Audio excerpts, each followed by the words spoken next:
സജ്ജനങ്ങളെ, ശുഭവന്ദനം. നാട്ടുപെരുമ ഇന്ന് നിൽക്കുന്നത് ചേർത്തല താലൂക്കിലെ തേവർവട്ടം എന്ന സ്ഥലത്താണ്. പ്രസിദ്ധമായ രണ്ട് ക്ഷേത്രങ്ങളെ നമുക്കിന്ന് പരിചയപ്പെടാം. എലിക്കാട്ട് ശ്രീ ധർമ്മശാസ്ത്ര ക്ഷേത്രവും ഏലൂർ ശ്രീ ഭഗവതി ക്ഷേത്രവും. ഈ ക്ഷേത്രങ്ങളുടെ ചരിത്ര പശ്ചാത്തലവും കുറച്ച് വിശേഷങ്ങളുമായി നമുക്ക് ഇവിടെ ഇന്ന് ഒത്തുകൂടാം. ആത്മീയ പാരമ്പര്യത്തിൽ നൂറ്റാണ്ടുകളുടെ പഴക്കമുള്ള സ്ഥലമാണ് തേവർവട്ടം. സ്ഥലപ്പേരിൽ തന്നെ ഒരു തമിഴ് ശൈലി തെളിഞ്ഞു നിൽക്കുന്നു. ഗ്രാമത്തിന് വട്ടം എന്നാണല്ലോ തമിഴ് മൊഴി. തേവരുടെ ഗ്രാമം തേവർവട്ടം ആയി മാറി. തേവർ ഒരു നാടുവാഴിയോ അല്ലെങ്കിൽ ഈശ്വരനോ ആവാം. അത് എന്തു തന്നെ ആയാലും 17-ാം നൂറ്റാണ്ട് വരെ വടക്കങ്കൂർ രാജ്യത്തിന്റെ വലിയ സ്വാധീനം ഈ കരപ്പുറത്തും ഉണ്ടായിരുന്നു എന്നതിന് തർക്കം ഏതുമില്ല. വടക്കങ്കൂർ രാജ്യവും വൈക്കത്തമ്പലവും വടക്കപുറത്തുപാട്ടും തൈക്കാട്ടുശ്ശേരി കരയും ഇന്നും ഒരുമിച്ചാണല്ലോ. ഐതിഹ്യ പെരുമഴയുള്ള തേവരുടെ ഈ ഗ്രാമത്തിൽ തേവർവട്ടത്തിനേക്കാൾ പുകഴ്പെറ്റ രണ്ട് ക്ഷേത്രങ്ങളുണ്ട്. അതിനെക്കുറിച്ചാണ് ഇന്നത്തെ പ്രതിപാദ്യം. ഒന്ന്, എലിക്കാട്ട് ശ്രീ ധർമ്മശാസ്ത്ര ക്ഷേത്രം. രണ്ടാമത്തേത് ഏലൂർ ശ്രീ ഭഗവതി ക്ഷേത്രം. ഭഗവതിയുടെയും ശാസ്താവിന്റെയും ചൈതന്യം നിറഞ്ഞു വിലസുന്ന ഈ നാട് എന്തുകൊണ്ടോ മറന്നുപോയ ആ ചൈതന്യധാരയിലേക്ക് നമുക്ക് ഒരു സഞ്ചാരമാവാം. വളരെ മുമ്പ് ഇവിടെ ഒരു നാട്ടുരാജാവ് ഉണ്ടായിരുന്നു. അദ്ദേഹത്തെ തേവർ എന്ന് വിളിച്ചിരുന്നു. തെക്കൻ നാടുകളിലേക്കും ശബരിമല ക്ഷേത്രത്തിലേക്കും ആവശ്യമായ സാധന സാമഗ്രികൾ തടസ്സങ്ങൾ ഏതുമില്ലാതെ വഞ്ചിമാർഗം എത്തിക്കുന്ന ചുമതല അദ്ദേഹത്തിനായിരുന്നു.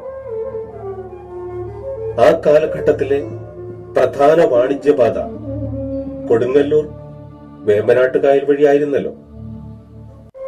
കടൽ യുദ്ധങ്ങളുടെയും മറ്റും കാലമായതിനാൽ സുരക്ഷ അതീവ പ്രാധാന്യമായിരുന്നു.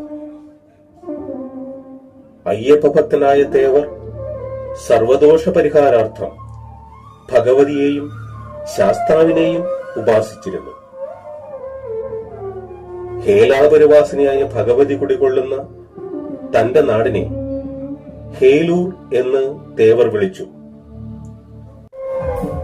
ധൂമ്രലോചനൻ എന്ന അസുരനെ നിഗ്രഹിച്ച ശ്രീമദ് ദേവീഭാവം ആണല്ലോ ഹേലാപുരവാസിനി. ഹേലാനിർമ്മിത ധൂമ്രലോചനവധേ ഹേ ചണ്ഡമുണ്ടാർദിനി എന്നാണല്ലോ മഹാദേവിയെ വർണ്ണിക്കുന്നത്. അങ്ങനെയുള്ള ഹേലാപുരവാസിനിയെ ഉപാസിക്കുന്ന ഇടം ആയതിനാൽ ഹേലൂർ എന്ന് ഈ നാട് അറിയപ്പെട്ടു. ഹേലൂർ പിൽക്കാലത്ത് നാട്ടുഭാഷയിൽ ഏലൂർ ആയി മാറി. ഹേലൂർ ഭഗവതിക്ക് ആട്ടം നടത്തിയ സ്ഥലം ഹേലിക്കാട്ട് എന്നും കാലത്തിന്റെ മാറ്റത്തിൽ എലിക്കാട്ട് എന്നും അറിയപ്പെട്ടു. നാടും കാലവും മൺമറഞ്ഞെങ്കിലും തേവരുടെ ഹേലൂർ ഏലൂർ ക്ഷേത്രത്തിലെ ഏലൂർ ഭഗവതിയായും ഹേലിക്കാട്ട് ശാസ്താവ് എലിക്കാട്ട് ശ്രീ ധർമ്മശാസ്താവായും പരിലസിക്കുന്നു. ചേർത്തല അരൂക്കുറ്റി റോട്ടിൽ പൂച്ചാക്കിൽ എത്തിയ ശേഷം ഏകദേശം 2 കിലോമീറ്റർ സഞ്ചരിച്ചാൽ എലിക്കാട്ട് ക്ഷേത്ര സങ്കേതങ്ങളിൽ എത്തിച്ചേരാം. ക്ഷേത്രത്തിലേക്ക് കയറുന്നതിന് 18 പടികൾ പ്രതീകാത്മകമായി ഒരുക്കിയിട്ടുണ്ട്. മീനമാസത്തിലെ ഉത്രം ആറാട്ടുവരത്തക്ക വിധത്തിലാണ് ഉത്സവത്തിന്റെ കൊടിയേറ്റ്.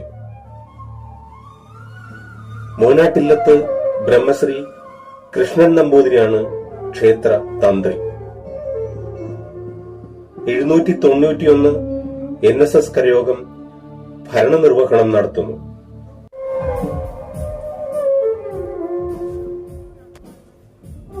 ഏലൂർ ഭഗവതിക്ക് മീനമാസത്തിലെ ഭരണിനാളിൽ പൊങ്കാല നൈവേദ്യമാണ് പ്രധാനം.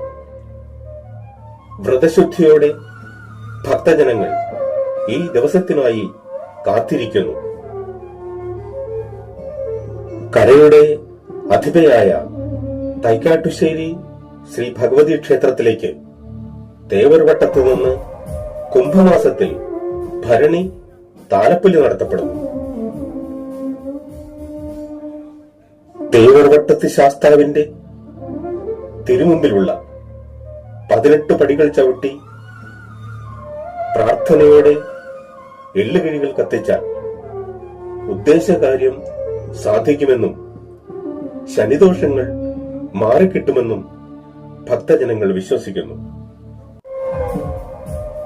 ഐതിഹ്യങ്ങളും ചരിത്രവും ഇഴചേർന്ന് കിടക്കുന്ന ഈ തേവരുടെ നാട്ടിൽ എന്നും നിറചൈതന്യത്തോടെ വിലസുന്ന ധർമ്മശാസ്താവിനെയും ഏലൂർ ശ്രീ ഭഗവതിയെയും കൈകൂപ്പി തൊഴുത് നമുക്ക് ഒന്നായി പ്രാർത്ഥിക്കാം.